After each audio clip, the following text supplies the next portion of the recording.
You're up.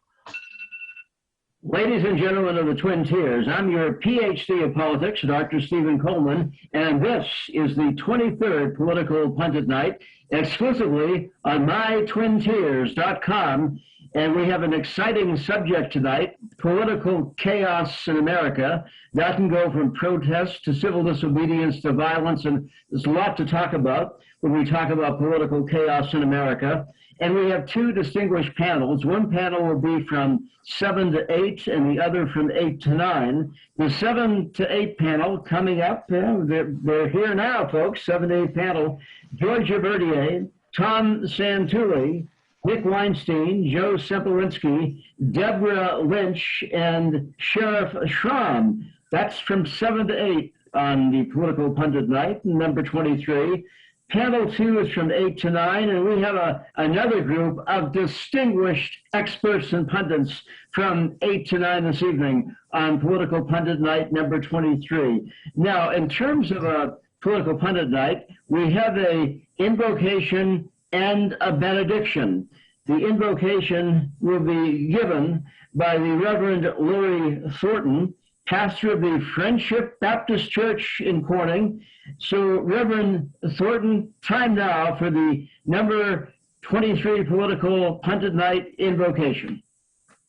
Good evening, all. Thank you, Dr. Coleman, for the opportunity to open with prayer. Shall we pray? Heavenly Father, once again, we thank you, God, for the opportunity to share our political views. We pause right now to invite your presence into this virtual forum tonight. Help us to listen well, to empathize, to speak in a manner that will encourage and inspire and set examples for each viewer. Guide each panelist, God, as they share their experiences, their expertise, and their political opinions tonight. If there be any prejudice, God, I ask that you eradicate it from our hearts, our words, and our actions. Give us the compassion and the empathy we need to understand other perspectives. It is my prayer that you help this community, oh God, find unity where possible and tolerance in the midst of division and differences. Help us to hear with your ears, see with your eyes, speak with your tongue, and love each other with your heart. We ask these blessings in Jesus' name. Amen. Reverend Lori Thornton, she's the pastor of the Friendship Baptist Church in Corning. So away we go, as Jackie Gleason used to say years ago, if you remember who Jackie Gleason was. Political chaos in America. You know, there's chaos, one could argue, in the Democratic Party. There's chaos in the Republican Party. There's chaos in America. Last summer, a long, hot summer with protests, civil disobedience, and violence. Question is going to be, are we going to have another long, hot summer in America? On January the 6th in Washington at the Capitol, all Hades broke loose. So the question is that going to happen again in some form? So Political Pundit Night, we have the very best pundits in the Twin Tiers, and exclusively on mytwintiers.com, a platform of WETM 18 television, NBC Nexstar. And the first person I want to comment on political chaos in America, share her views, is the president of the local NAACP, Georgia Verdier. Georgia? Good evening, everyone. And thank you, Dr. Coleman, for your continued efforts to bring before the public different political perspectives. And in terms of thinking about your subject matter, I jotted down a few bullets that I would like to bring before the panel in terms of political chaos in America. Historically, we have endured political chaos in America. However, during recent years, it appears to have intensified. Currently, as a nation, we have arrived at a place where it's becoming dangerous to speak out politically, to run for political office, and to speak truth to power. Hopefully, America will come to an understanding of and a respect for the democratic process. In my opinion, America's political system is broken due to different views, perspectives, and a lack of trust. If we are to heal and preserve the system, we need systemic change. We need to find ways to stitch the country back together again. And the stitchers need to include the true face of America, not individuals that are driven by their political ambitions, but a rainbow coalition devoted to truth and righteousness. In my opinion, whatever helplessness we're feeling at this time is by choice, as power belongs to the people, and the mob has no true power that we, the people, have not assigned it. Today, we have an opportunity for calm, effective leadership. However, effectiveness will require a focus on what is good for America and not political parties. Dr. King stated a long time ago that we should be dissatisfied until America no longer has high blood pressure of creeds and anemia of deeds. And those are my opening comments on political chaos in America. Thank you, Georgia. It's important in America that we have robust political discussion, and there's different viewpoints. Alexis de Tocqueville warned back in the 1800s, 1840s, that we have to watch out for the tyranny of the majority, somehow a majority trying to stifle the viewpoints of others and so forth. And I think today we still deal with the tyranny of the majority. We still deal with intolerance and so on and so on. So it's important, again, robust political discussion. And speaking of robust political discussion, Tom Santulli is the former Chemung County executive. He now is a major big league commentator in New York State, WETN 18, NBC in Elmira. Tom Santulli is on Political Talk every week, does a great job. Tom, your view on political chaos in America. Thanks, Dr. Coleman. It's certainly an interesting topic.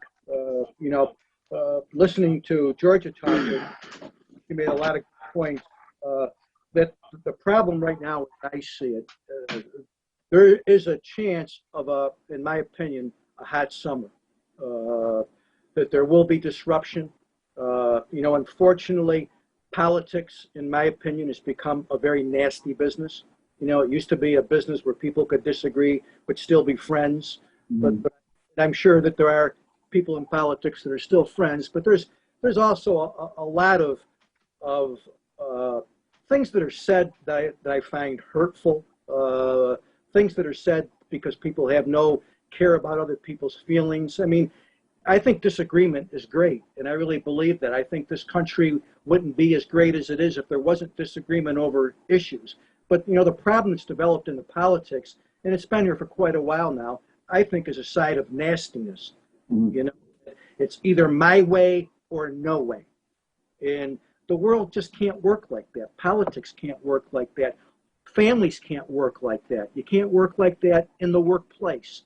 And I think it's unfortunate because what has become the focal point of politics is winning re-election. And both parties are guilty of it. And you can't tell me that one party is more different than the other in the sense that, well, winning's not the most important thing in the world. Believe me, winning is what's important. And unfortunately, that desire to win has gotten in the way of sitting down and having an intelligent conversation about race, about police, about, giving people what they need to elevate themselves in life, and not just a free lunch, but actually give them the skills to do something. But everything has become, politics. Everything is too much money is being spent. Everyone's trying to make everybody happy, and I think we're making nobody happy. Mm-hmm. And I think it's a big problem. One that needs, and this will be the last thing that I'll say, I think we're in need of a strong leader. Trump might have been a strong personality, but he wasn't able to bring people together. It was too divisive. And even though he had some success, I think he couldn't bring people together. I thought Biden would be better. President Biden would be better than bringing people together. I haven't seen it yet. I don't feel it. And I think we'll see. Time will tell. But we need somebody that people, I think, can relate to, feel comfortable with, and really think that in their mind, they are important to them. It's not all about spending trillions of dollars and trouble at the border, trouble in our relations with each other. I mean, there's just too much conflict going out there. Somebody needs to bring people together. I don't think we have that person right now. I don't. Tom Santulli, over 50 years ago, when I was still middle-aged, over 50 years ago, I read a book by a fellow named James Q. Wilson, and I remember this. He said, once a politician is elected to public office, what's on their mind once they're elected? And that is being reelected. It's winning, winning, winning. And over 50 years ago, that was the case. As you point out, it's the case today. And, it turns out that winning is everything. It's become devolved into nastiness and meanness and all that. So, but Tom, your show, Political Talk, the issues of the day are discussed in a civil way. So congratulations. You're bringing civility to political discussion in the Twin Tiers. Speaking of civility and robust political discussion, we have Nick Weinstein, who's a Republican strategist. Nick, welcome to Political Pundit Nights. And in terms of political chaos in America, what's on your mind? It's a pleasure to be here, and this could not be a more timely topic with the events that you outlined last summer and unfortunately January 6th as well. And, I don't have a crystal ball. I don't know if we'll see tension like we saw last summer this summer, but I do know that since January 6th, we haven't solved any of the underlying problems that caused the political violence, be it at the Capitol or over the summer. The reality is Americans are more divided than they ever have been before. And some of the core beliefs that used to unite us, a love of country. I saw a recent survey this past week. 75% of Americans are very proud. 74% of Republicans are very proud to be Americans. Only 32% of Democrats are very proud to be Americans. Even love of country isn't something that necessarily unites us anymore. And that's going to be a real struggle when it comes to bringing people together to find consensus on the issues that divide us. So I echo everyone's sentiment tonight that we need to find ways to work together. We need to find ways to work across the aisle. But it does deeply concern me that in spite of Biden's rhetoric being different and being potentially less divisive than President Trump, that there are many liberals in power right now that are talking about eroding the very democratic systems that bring people together and allow compromise, stuff like eliminating the filibuster being a top priority of the Biden administration, talk of adding justices to the Supreme Court, eroding the very democratic institutions that are intended to protect the minority and bring people together, enforce bipartisanship is only going to drive us further apart and is only going to lead to more chaos and unrest, in my opinion. The 1960s was a decade of rioting and violence in city after city.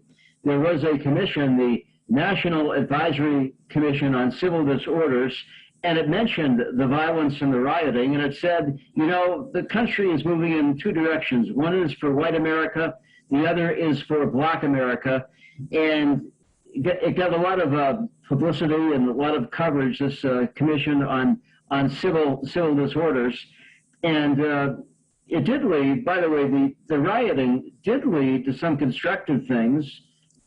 Oftentimes we talk about violence, it's destructive, but constructive things. For example, there was rioting in Newark, New Jersey in the 1960s, and a college was formed to be part of Rutgers University called Livingston College. The motto of Livingston College was and is strength through diversity, and that particular college was established to open the doors of opportunity to minorities, and that came from what happened in Newark, New Jersey. So that was a situation where violence turned out to be a catalyst for positive change. Okay, political chaos in America. Today's political chaos in America. Deborah Lynch is with us. She's a member of the Democratic State Committee. Deborah Lynch, what say you? Well, it's interesting. I don't usually go first on these nights, and I get the advantage of hearing other people talk first, like Georgia and Nick and Tom, and I listen to a lot of what they say and agree with a lot of what they say. 19% of Americans have confidence in our system. That's horrible. I would say that's probably revolutionary numbers if they had statistics back then. And I would argue that if we continue on the path we're on with identity politics and the tribalism that's occurring within our parties, respective parties, that it's going to get worse. Our division's going to get farther and farther apart. I don't see it. I don't see a mend in sight. I don't see it. And part of the problem I see is the money that is spent in our political system. And I don't care what side of the aisle you're on. I mean, Nick, you said you had a great day today. That's fabulous. But the day you announce, the biggest worry or concern in any politician's life, if you're running for higher office like that, is I got to have money to do this. You can't run a campaign, especially for Congress, unless you raise millions of dollars. And that eliminates a lot of potential candidates that would otherwise try to run and just can't. If Citizens United isn't overturned, I believe that our democracy is doomed. And that's an opinion I have, and it's a strong one, but it's held by many people. Watching this, Citizens United, because not everybody knows what Citizens United is. What is it? It's basically, it was pushed down by the Supreme Court, issuing and telling Americans that corporations are people. And as far as I'm concerned, they're not. And they should not be allowed to influence at the levels that they are allowed to influence our political system. And it's wrong. It's just wrong.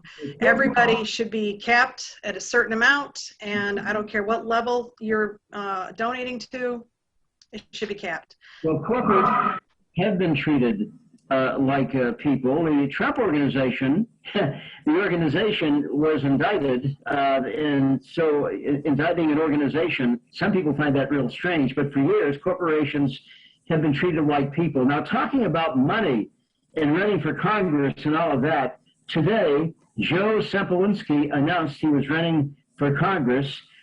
Tom Reed in the 23rd Congressional District has decided not to run again. Now, the 23rd Congressional District may look very different in the months ahead, but Joe Sempolinski is running on the 23rd, or whatever variation we have of the 23rd Congressional District. And you just mentioned, Deborah, that you need millions of dollars. Joe Sempolinski, are you going to need millions of dollars to be elected to Congress to take over the Tom Reed's position? Joe?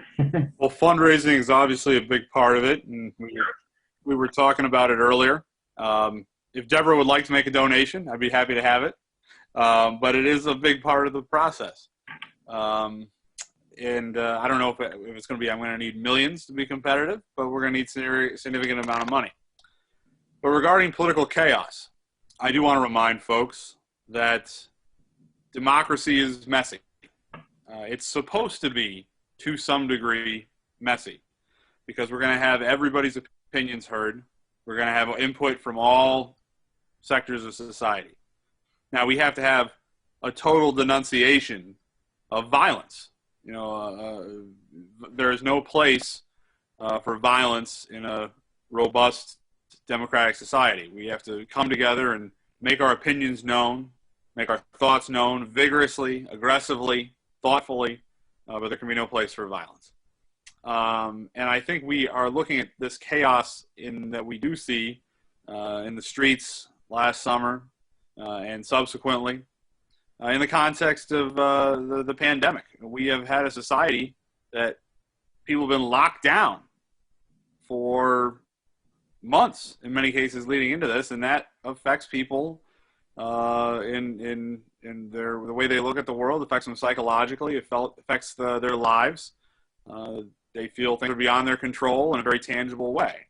So my hope is that as we reopen, as we get our economy up and running again, and people get back to day-to-day life, that things will cool down. The tempers will cool, that there will be a total end to any political violence in this country, but not an end to robust exchange of ideas.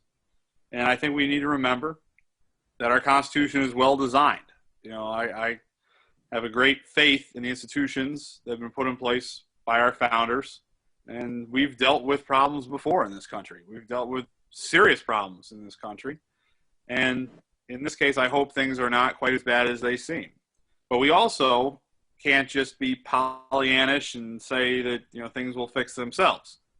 It's important and it's incumbent on all of us to fight ideas that erode constitutional order, things that dramatically increase government power and centralize government power to the expense of individuals.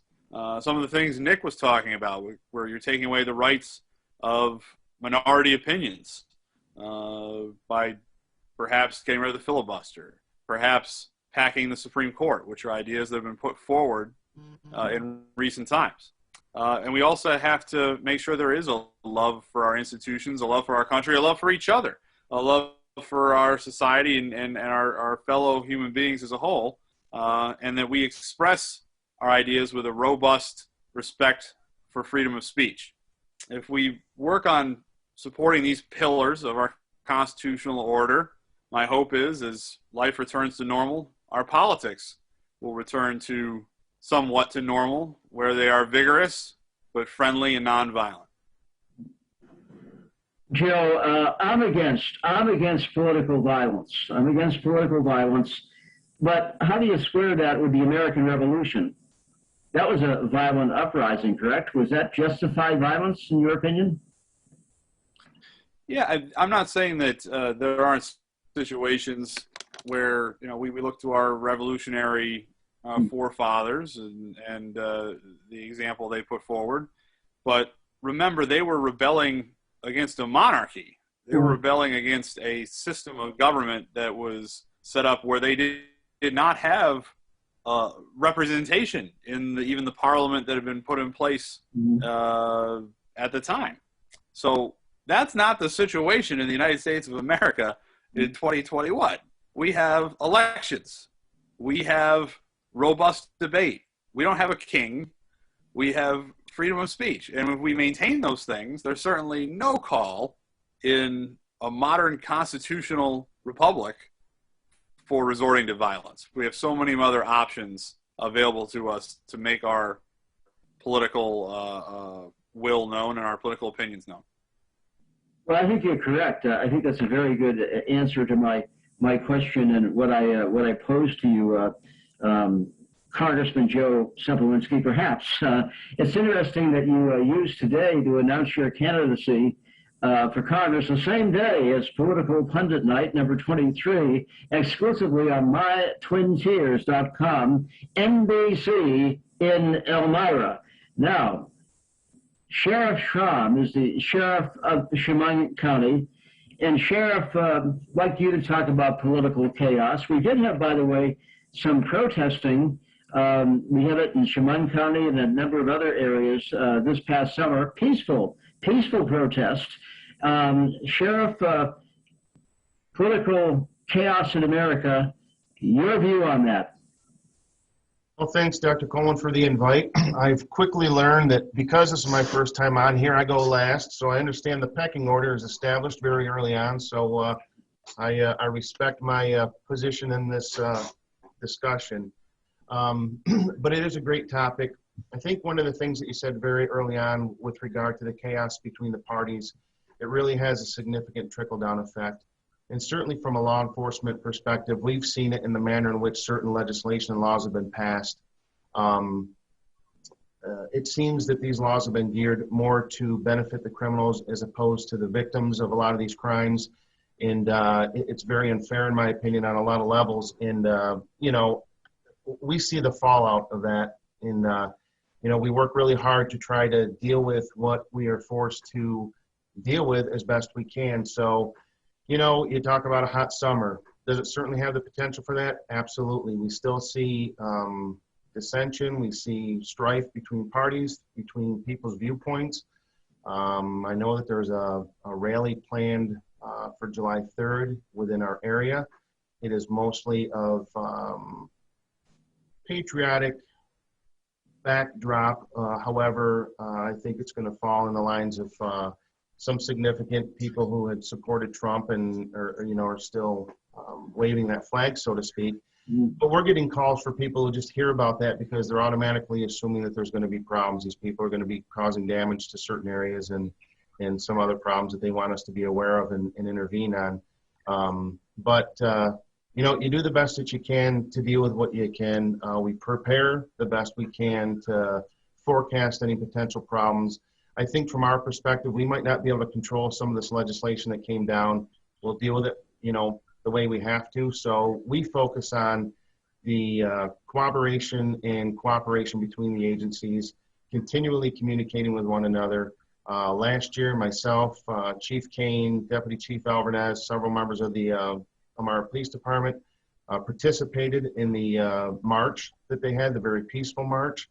I thought it was extremely well organized. There was never an issue that got out of hand or raised any concern. For a period of time, they had the protest right in front of the Elmira Police Department. And the police agency was very good to interact with the folks that were standing out there for a particular cause. They established those relationships, and I think it really prevented a lot of problems. So I think we're fortunate in this area that we don't see the kind of violence and destruction that other areas have seen. And I think that's a testament to the people within our community. It's a testament to our ability to be willing to open up lines of communication and relationships and work together to really try to prevent those things from happening. Chief, Sheriff, do you think, are you concerned there may be another long, hot summer nationally? Oh, certainly. I think it definitely has the potential for that. And you hope the areas that have experienced significant destruction and vandalism within their communities are much better prepared this time.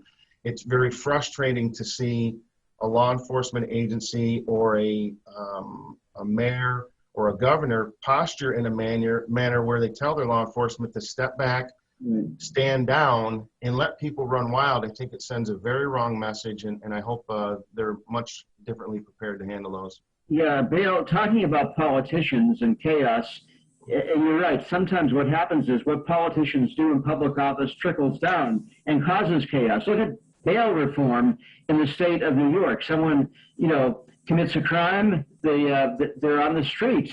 A short time later, then they commit another crime and so forth. What the heck is going on? What has happened with this bail reform? Do you think there'll be reform of bail reform, Sheriff? I can only hope. There's so many negatives to that. What a horrible message to send. If you're the person, a victim of an assault, if you're a female who's been domestically abused or sexually abused, and your offender is arrested and back out in the streets within an hour or so, at most, they may have a piece of paper which translates into an order of protection that's supposed to give comfort to the victim. Are you kidding me? It's ridiculous. And there's a point of the bail reform that I've often talked about, a lot of people don't think about. A lot of people are committing crimes due to their addictions, whether it's heroin and opioids, cocaine, crack, methamphetamine, alcohol, or whatever. There's tremendous value with somebody who is arrested under those conditions. They're brought into a county jail, they're screened during the booking process, and they're asked those specific questions. Do you have those addictions? We have a program called HOPE, Heroin Opioid Prevention Education. And basically, if a person who's arrested discloses that they have those addictions, they're immediately assessed, they're given the medical treatment, and they're put into services. That often gives them a great opportunity to come off of that high, reevaluate what had happened, stay within those programs, and have a chance at least of getting back on track and getting sober. If you have somebody that comes in under those same conditions, but they're released a very short time later, where are they going to go? They're not going to go look for help. They're going to go right back to those same people that they're hanging out with, doing the same things that they were doing, and get involved in the same crimes they're involved in. Yeah, Sheriff, I hear it more and more that across the country, police officers are retiring early, or people are not, they don't want to be police officers and so forth. Is this happening in Chemung County? 100% the trend. We have people getting out as soon as they can get out, and we have young kids that are saying, I just don't want to get into this business. We had the last civil service exam, only 50 people took the deputy sheriff police officer exam, and over 100 people took the fire department exam. It tells you where they're more comfortable in getting involved in. People don't want to get into a profession where they're going to be criticized for everything they do. They're going to be disciplined for something they did, or arrested or terminated for acting in good faith with a split-second decision. So fewer and fewer people are signing up to get into this business, and those that might not necessarily be the best candidates. So very quickly, you said 50 people took the deputy sheriff's exam.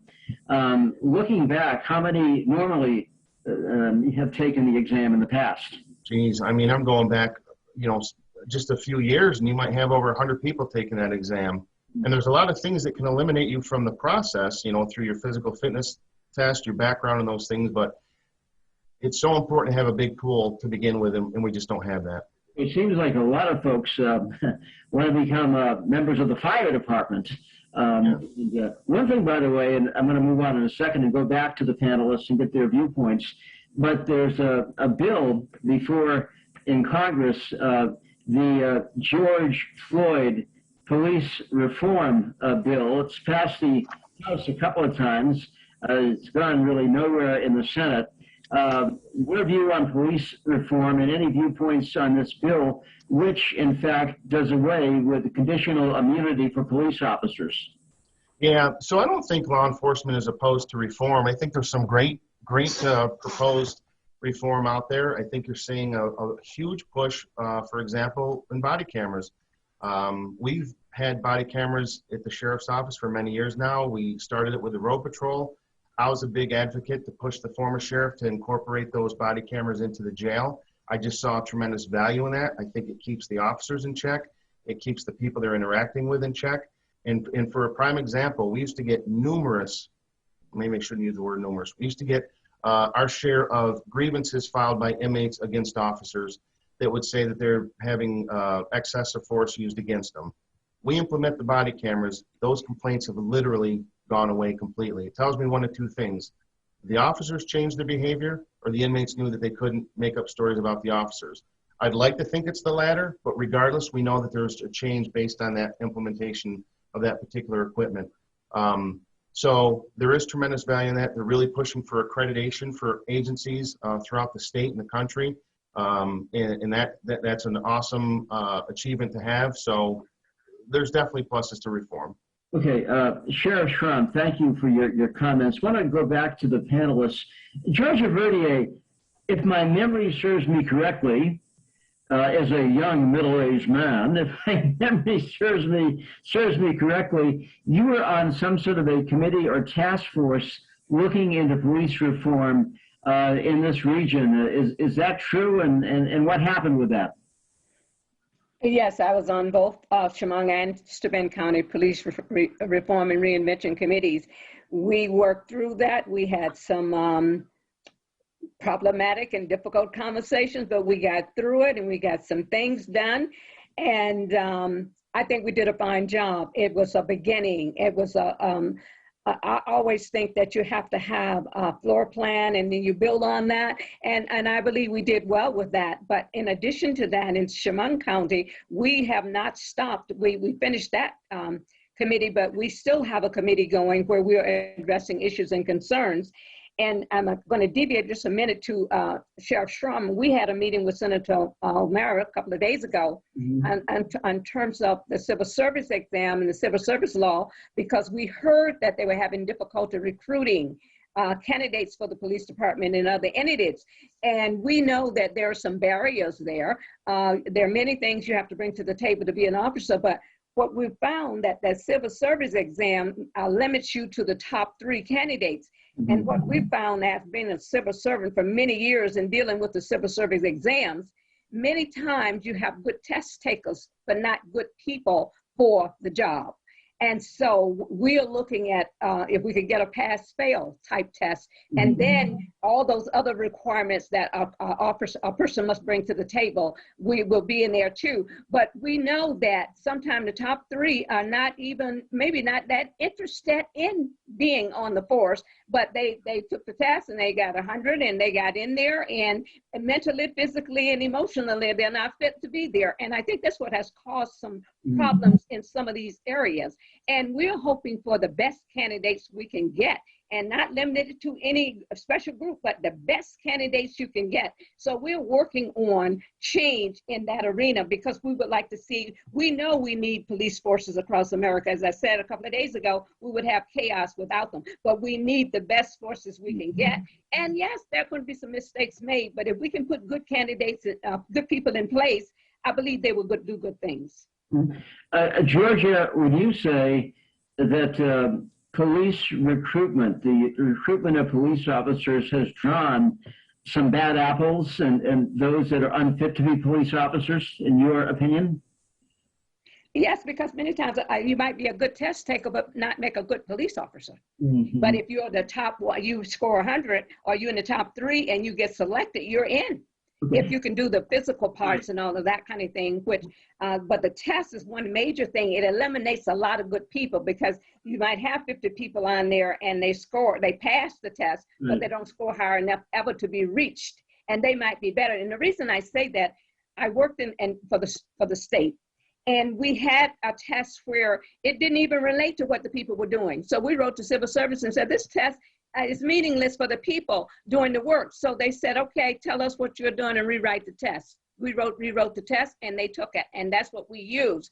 We found that many times, like say if the police department had an opening and you could work until you could take the test and pass it or whatever, many times that worker who's good and knows the job wouldn't be able to stay there if they're not part of the top 3. You have to get John Q. Public off the street, who knows much, maybe nothing, and put them into place, because that's how it is. We're just saying many things need to be cleaned up. Like he talked about bail reform. We can't just have an open door to anything. We can come up with policies, but we need to critique the policies, because some things won't apply to everybody. If you got somebody, as you saw, bail reform, and they are in trouble every other day, you know that person doesn't need to be on the street. There should be something in place to adjust to different types of things. And sometimes we just open the door wide and bring everybody out, and then we are upset because it's not working. And sometimes it's a part of our problem, because we don't do we don't effectively plan. We are not proactive, we are reactive. We get it in place, and then we try to fix it. Thank you, Georgia, for those words of wisdom. This is Political Pundit Night number 23, exclusively on mytwintears.com. NBC WETM in Elmira, New York. It's a station that is highly rated in the area, and it's great to have this distinguished panel here on mytwintears.com for this Political Pundit Night. Tom Santula, you've heard a lot from Georgia. You've heard a lot from the other panelists. What has struck you as something you like to comment on and wax eloquent on? Well, we're talking about violence in the streets and violence in the city, and what's going on with police departments, defunding of police. I kind of look at so much of what we do, and I think it's become a problem in politics, is we lack common sense. When the tragedy of George Floyd happened, and that wasn't obviously the first time that's happened before, but when that happened and all the attention was brought to it, I always try to dig into what is the obvious. The obvious is that the police officer that did that to George Floyd, when they did the investigation on him, he had like 18 complaints filed against him before that incident even took place. I look at that and say, how does a person like that, and the system was designed to cover for that type of person. If a police officer, and the sheriff knows this, up until recently, when a police officer transferred to another department, you didn't send a record with you to see what kind of record the person had. Nobody talked about that stuff. Believe me, everybody knows. I served in the 70s. I was a probation officer. You know, we knew the people that were heavy-handed, and we knew the people that dealt with people fairly. The problem was people cover for people. You know, they don't stand up and say, you know, who in their right mind would kneel on somebody's neck period of time, and who would stand there and watch it and not do something about it, knowing that everybody, on top of just the common sense of it, the fact that everybody is filming what you're doing, what's going on inside that person's head. You know, they shouldn't be carrying a gun, they shouldn't have a badge, and they shouldn't be a police officer. And I think that's where we need to go. There are common sense solutions that make sense, not to fund the police. Quite frankly, I think we need to give more money to the police to weed the people out that are in these departments that shouldn't be, by giving more training and trying to get, it's very hard to get minorities in a lot of cases to be police officers. They won't take the test. They don't want to be involved. That's the stuff that we need to change. You know, I have a lot of respect for Jim Clyburn, Congressman Jim Clyburn, who said today, you know, defunding the police isn't the answer. You know, taking money away from police departments, that people want their protection. They want a cop there, but we want reasonable, and listen, mistakes are going to be made. They're made mistakes at every level. But that was allowed to happen for too long, that too many cops people knew were abusive to power, and they abused it.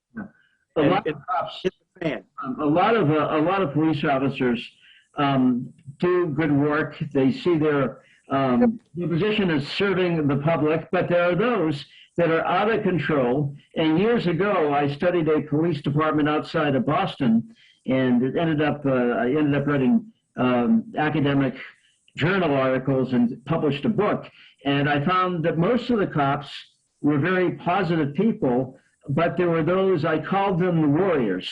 If there was any kind of a situation, it got out of hand when they showed up. And the other cops, by the way, the other cops did not like the warriors because they felt they caused trouble when trouble was not necessary. So, Tom, thanks for those comments. By the way, after this panel, another distinguished panel on mytwintears.com, Spectrum, NBC for Elmira. The next panel, Mayor Dan Mandel of Elmira, Ruth Young, environmentalist and progressive, Rodney Strange, Chemung County legislator and majority leader, and R.C. Ike will be on next. So we had a lot of talk, a lot of distinguished talk this evening on mytwintears.com, Political Pundit Night number 3.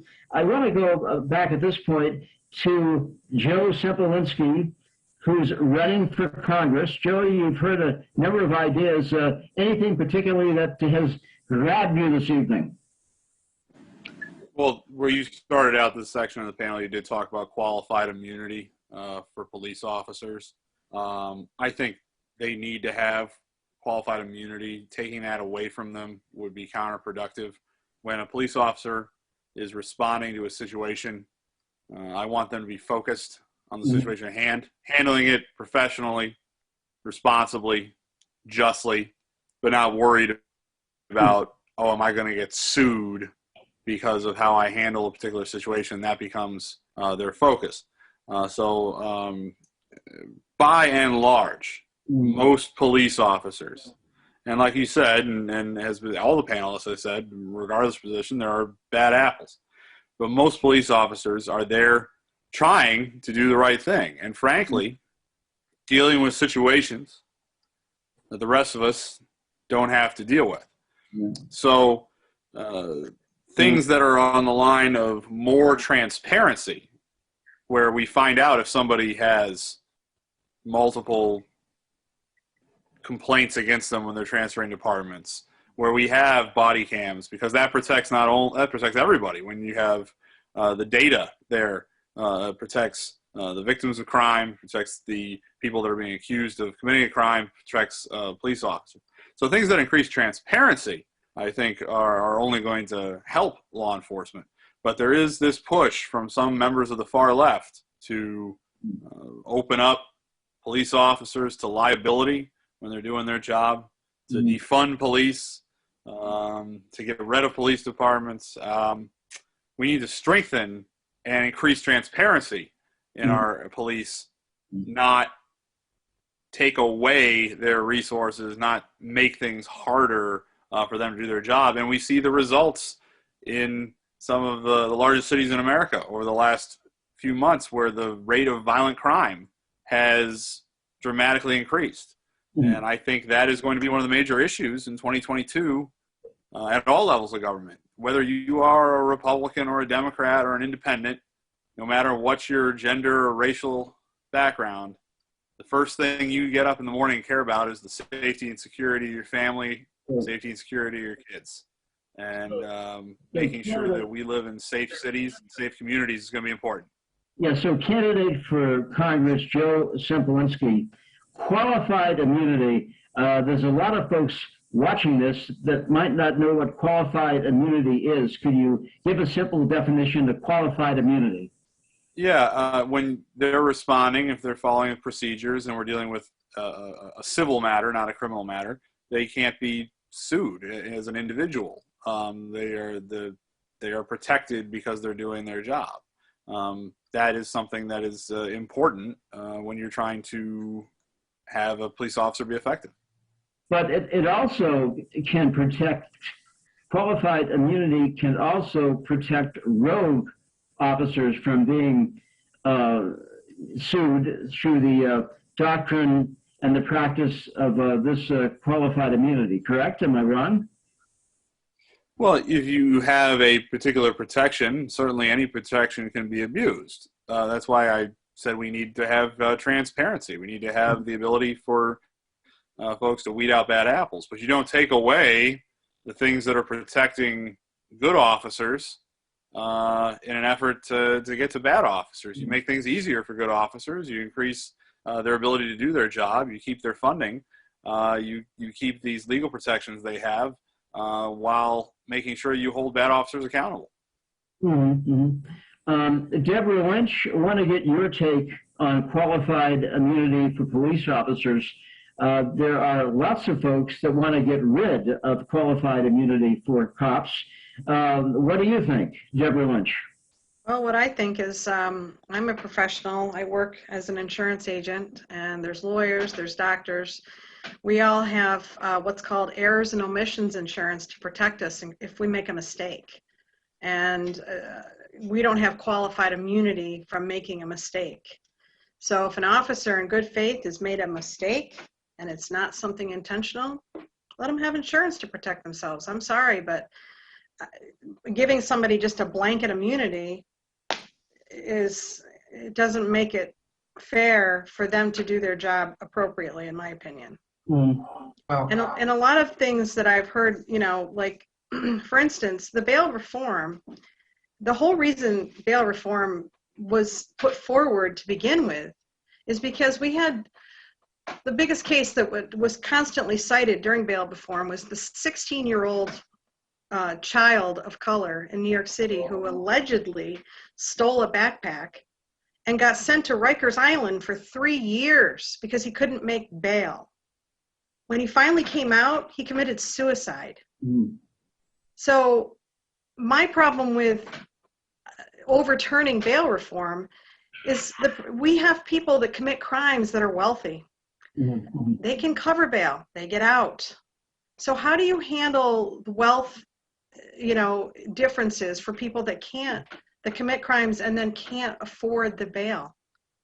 That young child lost his life because of it. And there's many, many, many examples of that. Well, Deborah, my question to you is this. Have we gone from one extreme to the other with this bail reform? In other words, I understand your example, one extreme to the other. Doesn't it happen a lot? It seems like you jump from one to the other. Is that really public policy? Yes, I believe that there has been an extreme shift, and I'm friends with district attorneys. I think, we've talked about it. My daughter works for CPS, and, she sees things that happen and how bail reform can be detrimental in certain situations. Okay. But the problem we have is that we have to make it fair for people of means versus people of no means. Okay. If you've got a Harvey Weinstein who is violating his... Weinstein, what do you think of all this? Well, I think there's, obviously when you talk about bail reform, the story of this 16-year-old is tragic and absolutely needs to be addressed, as does inequity in our justice system. But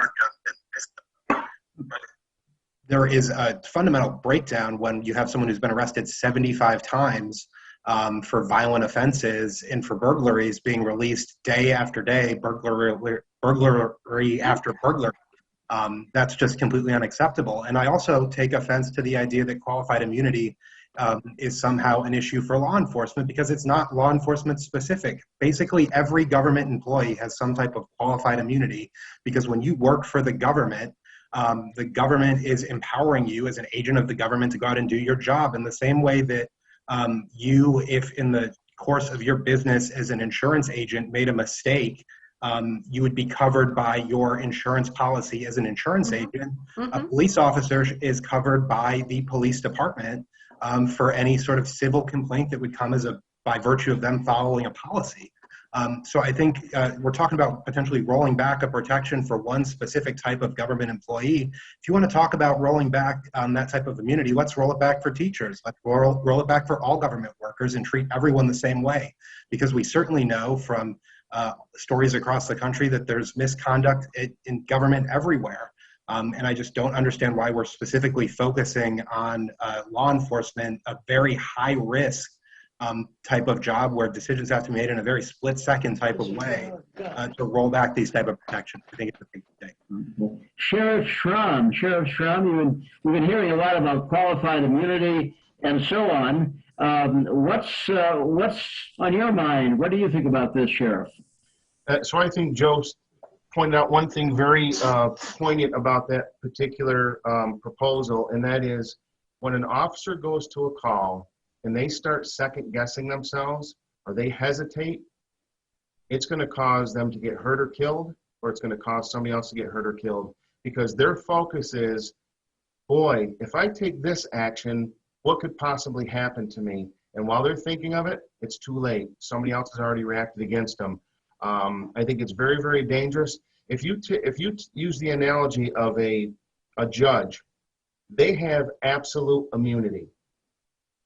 That means no matter what their decision is or how it impacts the person that they make that decision against, so if it's imposing a sentence, interpreting the law, applying the law, whatever the case may be, they have absolute immunity.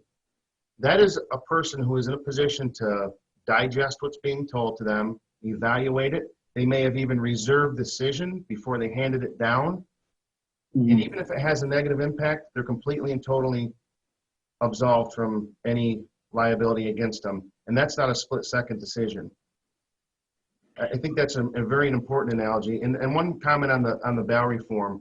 I think there's loopholes and there's examples of mistakes, anywhere, anything you can think of. But unfortunately, when you have that and somebody takes a knee-jerk reaction and says, here's 2 or 3 examples where this just shouldn't have happened through bail, and they shouldn't have been there as long as they did, and they come with these way left ideas, way off the chart proposals, and they don't have the stakeholders to have a conversation with the people that are impacted by this most.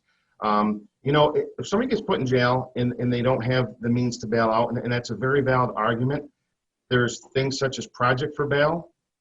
Part of their duty of their attorney is to ask for a bail reduction. So there's avenues for them to get that reduced. Sheriff and members of the panel, we're running out of time. I want everyone on the panel, though, to quickly, a couple of sentences. Is it fair to call Donald Trump the insurrectionist in chief? Is that a fair thing? Georgia?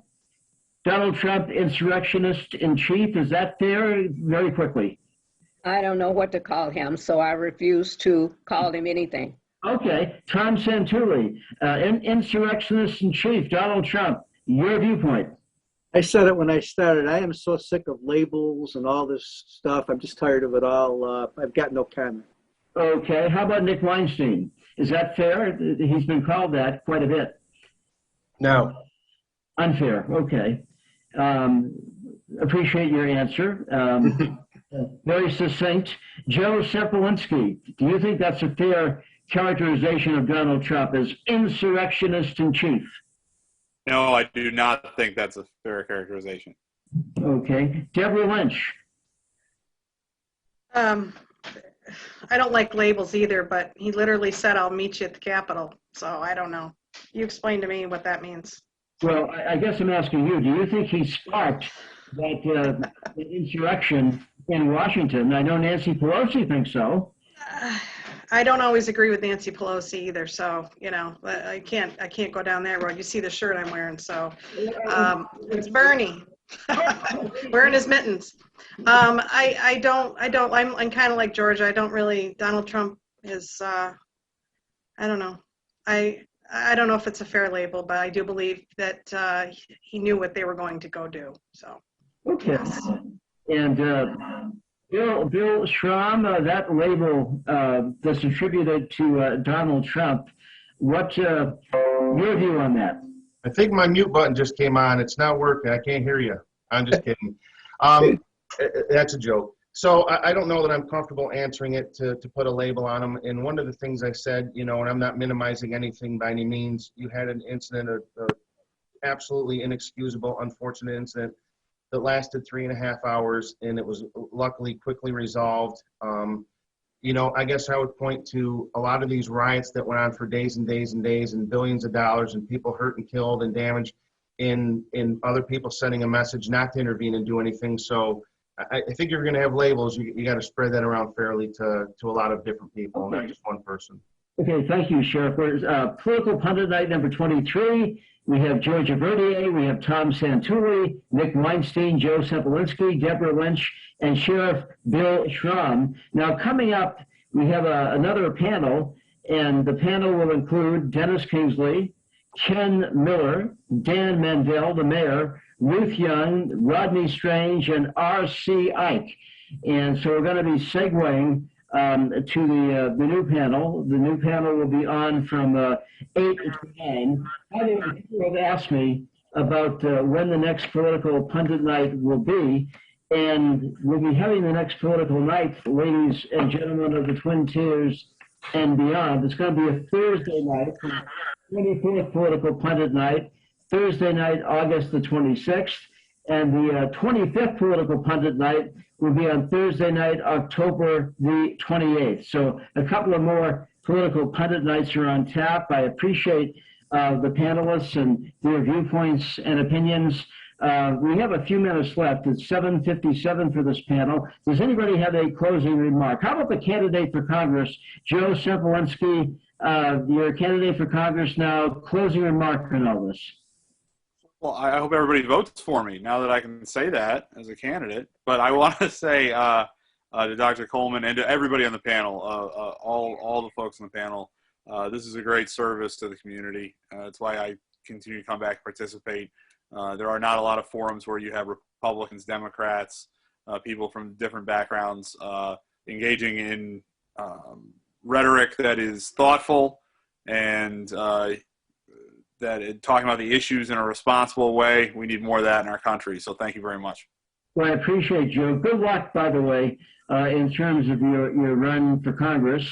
And you announced today, the same day as Political Pundit Night. So I thought that was a very wise thing for you to do. Anyway, I want to thank everybody for being on the panel. There's a particular panelist who's going to be on the next panel. So just want to mention that to you. Again, the next panel is coming up on mytwintiers.com. And let me just say, Political Pundit Night, number 23, mytwintiers.com. And it's now time for the next panel. And the next panel is coming on, and I do appreciate it. For those on this panel, I can stay and listen to what's coming on. Donald Strange is here. Okay, let me see. Right here.